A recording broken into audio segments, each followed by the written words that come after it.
Welcome!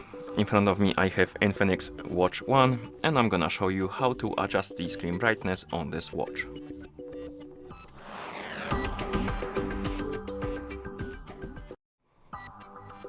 First we need to wake up the screen on our watch, and you can do it by pressing the side button. After you wake up the screen, you should see the current watch face, the home screen, and you can swipe down from the top of the screen to open the quick panel.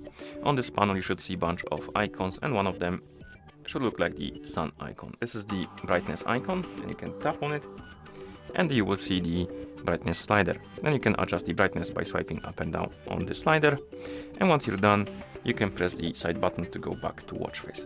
You can also adjust this through the settings. So if you swipe right on the home screen to open the menu,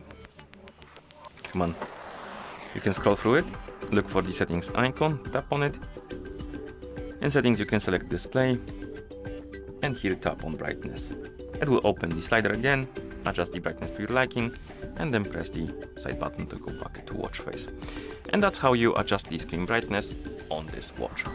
Thank you for watching. If you found this video helpful, please consider subscribing to our channel and leaving the like on the video.